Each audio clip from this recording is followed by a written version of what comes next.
Welcome back to the show, everybody. This is the Upper Tier Podcast, the football podcast we bring you each and every day on YouTube.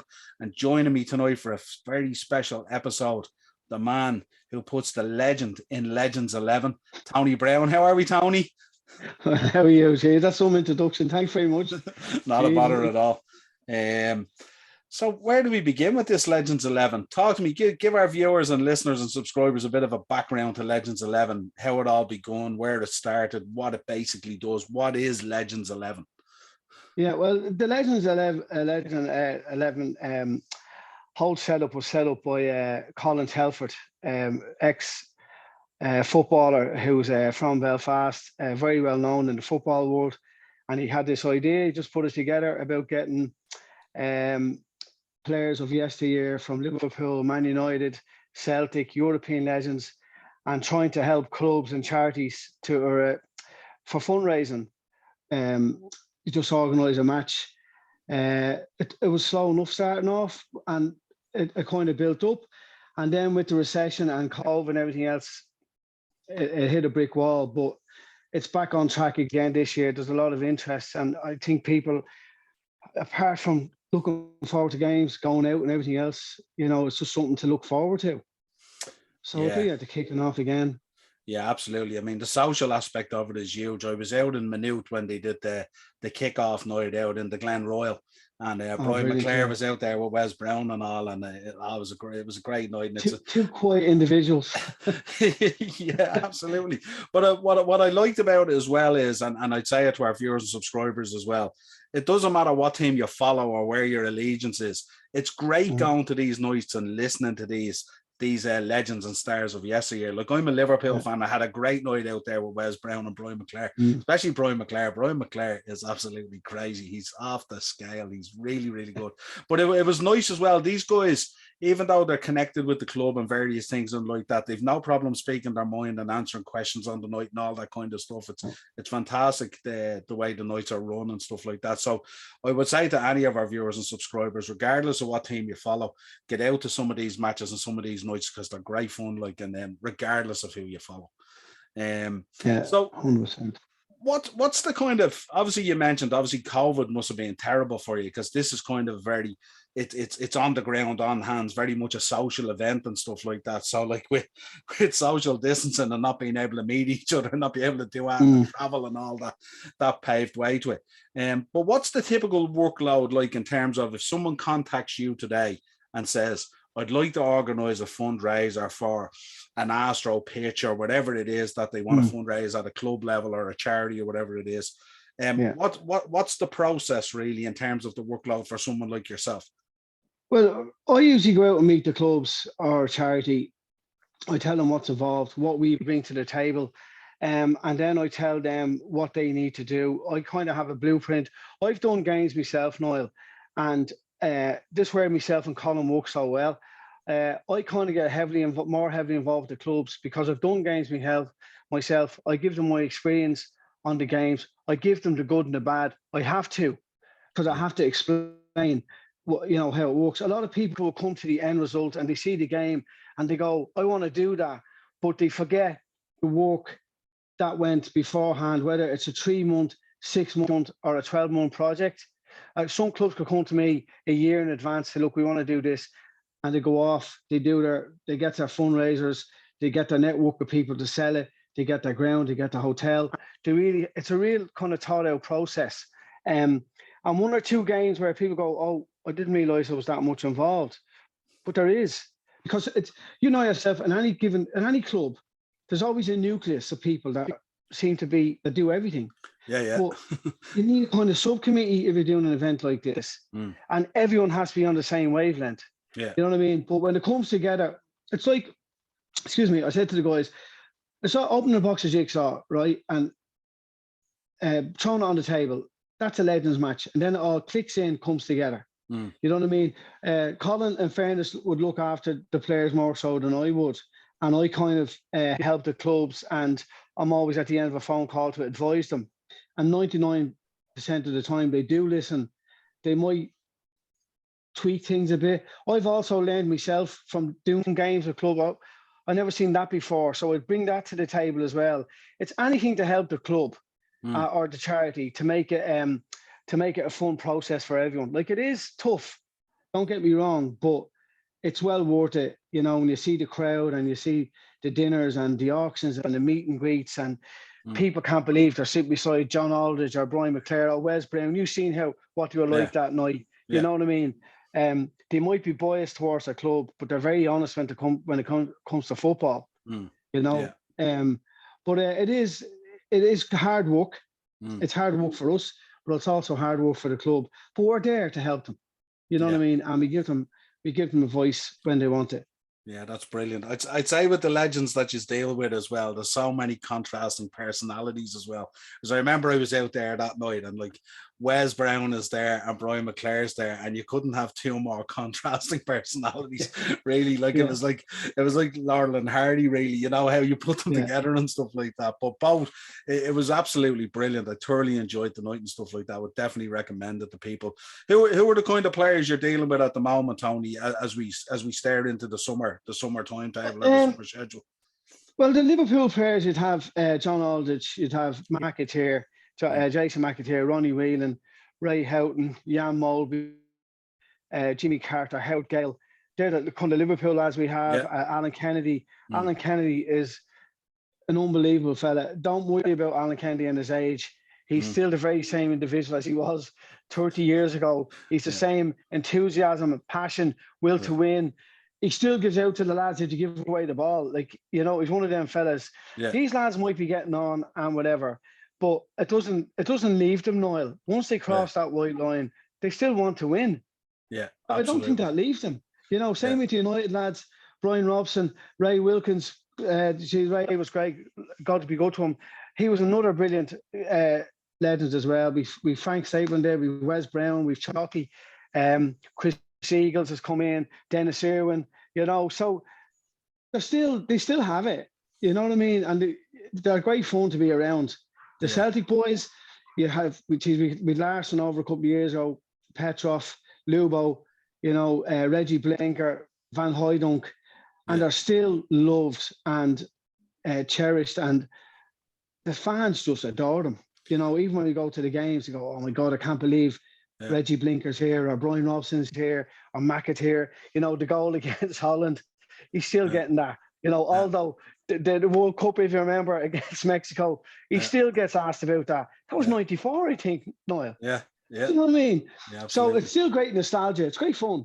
Yeah, I was at a couple of them. I was at the Celtic one versus Bray Wanderers when Henrik Larsson was over. And when Henrik Larsson took to the pitch, the difference in the quality and stuff like that hasn't missed a beat, really. And then I was down here. We were doing a fundraiser in Greystones United for I think it was the opening of the new Astro pitch we got put in, and it was an Irish 11, I think, versus Greystones United. And as you said, Ronnie Whelan was playing in it. He was in the middle of the park, and he didn't even break a sweat. He wasn't running around, and he was pinging balls left and right onto guys' toes. So as you said, the quality is never there. The mind slows down a little bit, but the quality in the body is unbelievable. Like still the level that they play at and all. And you look at them and it's just amazing to be around them. Like, because, you know, we grew up with so many of these legends and we followed so many of these legends. And the next minute you're standing there and they're just chatting away to you and they're enjoying their football. And you can see in it as well, because it must be difficult for these guys when they give up their career and they step out of that, and maybe they take on an ambassador role or a bit of TV punditry or whatever it is, or radio shows and stuff like that. But you can tell they missed the game. So when they do get the opportunity to get on the pitch, they absolutely revel in it. It's amazing to see them play, and it's like it nearly teleports you back to, you remember some of the matches you watched as a kid or as a younger fella, and these guys playing, and now they're right in front of you within arm's length, playing and still playing really great. Like, it's fabulous to see, you know. Tell us about the schedule then. What's coming up then? I mean, you're kicking off 30th of April. You have the Liverpool Legends versus Laytown. I think is that the first one coming up for you? You've just lost your volume there again. I don't know whether you muted it or.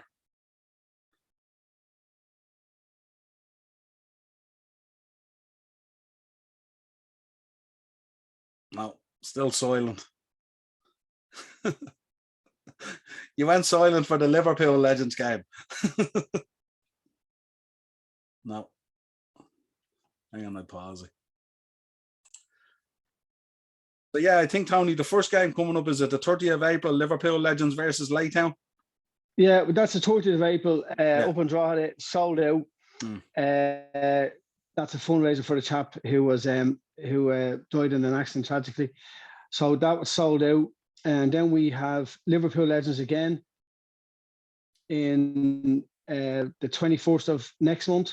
21st of May in Clontarf. That's in Clontarf, yeah. And then it's after that we're into June. We've Celtic playing Sheriff. Yeah, 4th of June. Out in Whitehall, Home Farms Ground. Is that the bank holiday weekend, Tony? Bank holiday weekend, nice. Yeah, excellent. Yeah, and the 11th of June we have Liverpool up in Newry. Yeah, they're playing against Newry Legends. The 25th of June we've Man United against Minute, which is going to be a cracker. And then on the 3rd of September we have another game up in the north in Newry with the Celtic Legends against Kevin Bell 11. Kevin Bell is a charity up there, so they're raising money for them, and all these events will be sold out. Yeah. Like from what we got back, the feedback, the ticket sales, the dinner, the meet and greets, all gone. I mean, it's just phenomenal. It will be sold out, because people are looking forward to these, these events. Yeah, especially from the social aspect. People are dying to get back out there again and just start living again, really, Yes. How do you find the take-up on them? I mean, obviously, you see Man United at the moment, they're kind of not doing as well as they did at the moment. Liverpool are kind of doing well. Celtic are kind of getting back there after Stevie left Rangers and stuff like that. Yeah. Does that tend to affect the event, or is it just you look at these legends and you go, look, I want to go meet these legends? Especially say for what's the demographic of who goes? I presume you get a lot of fathers and grandfathers with sons and all and stuff like that. So the sons will be there and they may not even have a clue who some of these players are. And 100%. They're right there. I'll give you an example. My young lad, we United over a couple of years ago. My young lad sat beside Brian Robson and Ray Wilkins, and he asked Brian Robson, was he any good? I'm sitting there with my mouth open. Brian Robson, he said, he's good as Rooney now. Robbo and Ray Wilkins, the whole table's laughing at the young lads, he's good as Rooney and all this crack, But my young lad now, he's 19 now, and I showed him videos of Robson, he going, oh my God, I said, Robson is a god, So absolutely. These games are kind of a trip down nostalgia lane, because when you see a player, you go, I remember him scoring that volley, or I remember him tackling, or I remember him, there's always something that brings back a memory. Yeah. And I think football now has changed so much, because like yourself, I grew up watching these guys. Like whether it was Man United or Liverpool, I always respected them because they were just unbelievable. The game has totally changed now, but it's mainly it's a funny crowd. It can be anything really, but it's mostly guys my age with their grandkids or their sons or whatever, who are getting the chance to meet their heroes of yesteryear. You know what I mean? Can't believe I'm sitting beside Brian Robson. I can't believe I spoke to Liam O'Brien. I can't believe I spoke, to Jason McAteer. So that's what it brings as well. Yeah, I like the way it is, because when you bring your son or something like that, or the grandfather and the father and the son go along, it's nearly like a passing of the torch. Because with football changing these days and stuff like that, I always like with my own young lad, when we head over to Liverpool and stuff like that, we always kind of maybe do a meet and greet, or a bit of hospitality and stuff like that, and you'd have the likes of Phil Neal there, or whoever it is and stuff like that. And I love educating them on the older days and the historic stuff that these guys brought to these clubs to make them so great and stuff like that. So it's kind of like a little passing of the torch when you see it at these events and stuff like that. They're going like that. That's funny. That story is Brian Robson, where he is good as Rooney, and I can just imagine Robbo there going. he nearly choked on his breakfast. Ray Wilkins was just like looking around, and like these are my heroes, and I'm like, I said, don't mind him, and I'm looking at him because my young lad's watching Rooney and Van Persie and all these guys, you know what I mean? Yeah. But and I was just laughing at him. Yeah, there's such an innocence to it as well, isn't it? Because like you nearly think it's like a candid camera thing, but it's the innocence of it, and it's so real at the time and stuff like that. So absolutely hilarious. So in terms of I mean, if people want to contact yourself or want to contact Legends 11, how do they go about doing that? Is it website, Facebook, all that kind of social media? Yeah, Facebook, social media. Legends XI, info at Legends XI. We usually get a lot of inquiries there, or else onto the Facebook, mainly through Facebook, if I'm being honest with you. Yeah. We get people contacting us, you know what I mean? And I'd always, I'll go down and meet them and tell them what's involved and what they need to do. Like one or two will turn around and say, oh, that's not for us. I didn't, our club wouldn't be big enough for that. And I respect that, but then we talk to clubs and you say, look, this is what's involved, and give them the process they should go through, you know what I mean? And yeah, it's been, I have to say, I don't think we've ever had a Legends game that was really, I can't remember being a bad game or anything like that. Always sold out, good fun. Dinners are great crack because you're up close and personal. You know what I mean? And the lads are always very patient with the fans, photographs and signatures, and we always have the replica trophies out of the games as well. So they add a bit of a wow factor as well. Kids with their trophies getting a photograph. Yeah, and I'm sure the players come over as well, and the players are well aware that they're trying to contribute in some small way as well to grassroots football for these fundraisers or charity events, stuff like that. So it's important to those guys as well that it goes really well and that it's a success on the day and stuff like that. In terms of organising an event, do you normally have a time frame in terms of that, or is your idea like the more time you spend planning, generally the better the event, or does it get condensed? As you said, you'd probably be booking matches for 2023 at this stage and stuff like that as well. Yeah. So what have you seen in your experience that is that ideal sort of sweet spot in terms of organising an event, in terms of time? Well, it's usually me myself. When I done my own games, it took me 3 months because I knew how to do them, and I was well ahead. But most clubs, like I'll give you an example. The first game that's coming up here, the draw the game, that's only done a couple of months ago. They met me here, went through it. They just went bang, bang, bang. They had everything done. They were unbelievably quick. The guys in Clontarf, that's the game from before COVID. So it was only a matter of, getting that. You've seen the minute lads who have been brilliant. The lads up in Newry have been brilliant. Sheriff OC with Tommy Daly. There's no messing with Tommy. Tommy has done that many games now, Legends games in Darndale, whatever. He just knows exactly what to do, where to go. It can take anything from 3 months to 6 months to 12 months, whatever you want. Like I have clubs coming to me now that want to do a game next year. So I just tell them what's involved. Now they'll go away, do the homework, get a partner up at a hotel, get sponsors. Very important to get sponsors, and the network has to be. You need a decent network to sell your tickets. Yeah, you know what I mean. And once you have that, away you go.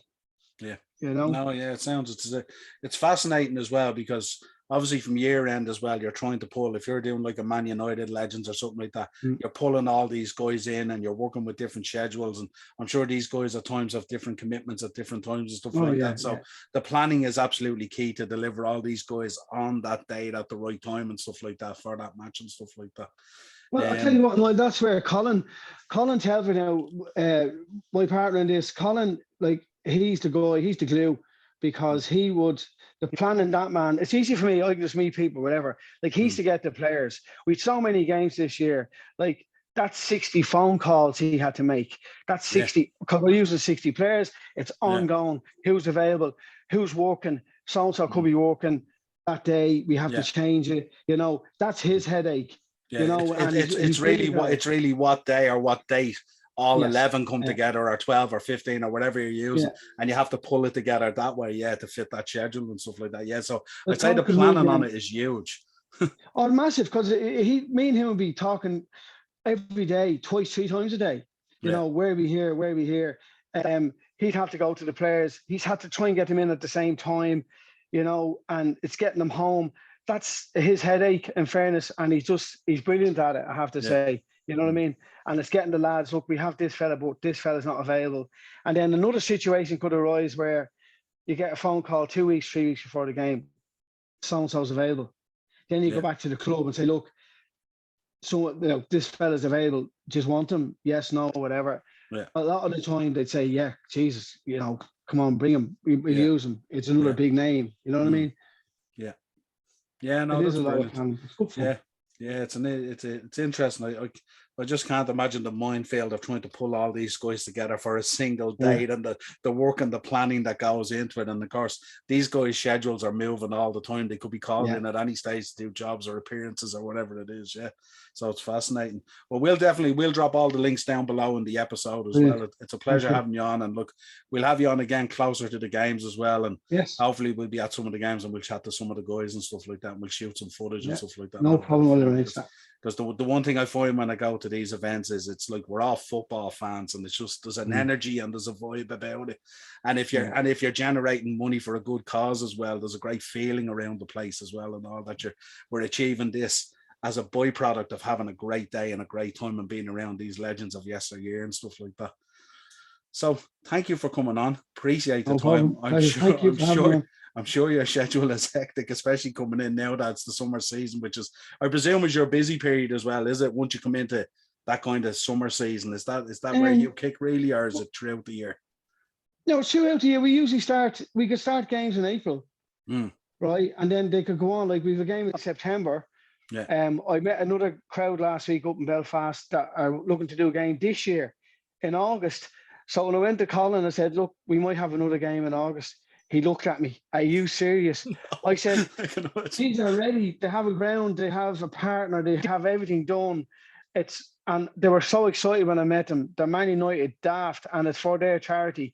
But that could happen fairly quickly. So we're busy right up till the 3rd of September. I think we've 1 or 2 inquiries from the States next year.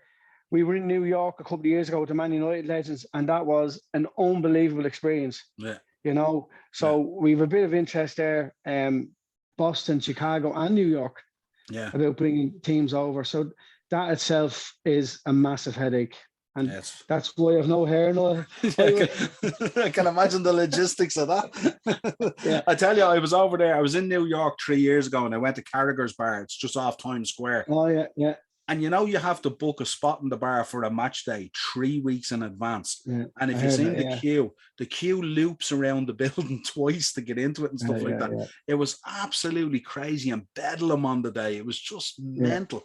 Massive support over there. Yeah, and it was only I think it was a Southampton game. It was the one where Henderson came on, and we were going, no, Henderson coming on. And he got a goal and an assist, and we ended up winning. And Luis Garcia was there on the day. He was doing a signing upstairs, and we got to meet him and all. It was absolutely crazy. So the Yanks, especially the Irish contingent over there, or the UK contingent, they are mad for their football. The bars are packed out when you're over there. So if you're breaking in there, that's going to be some serious planning and stuff like that. Yeah, we'll see what happens. I mean, the United trip there was brilliant, but it's Colin again, the glue for that.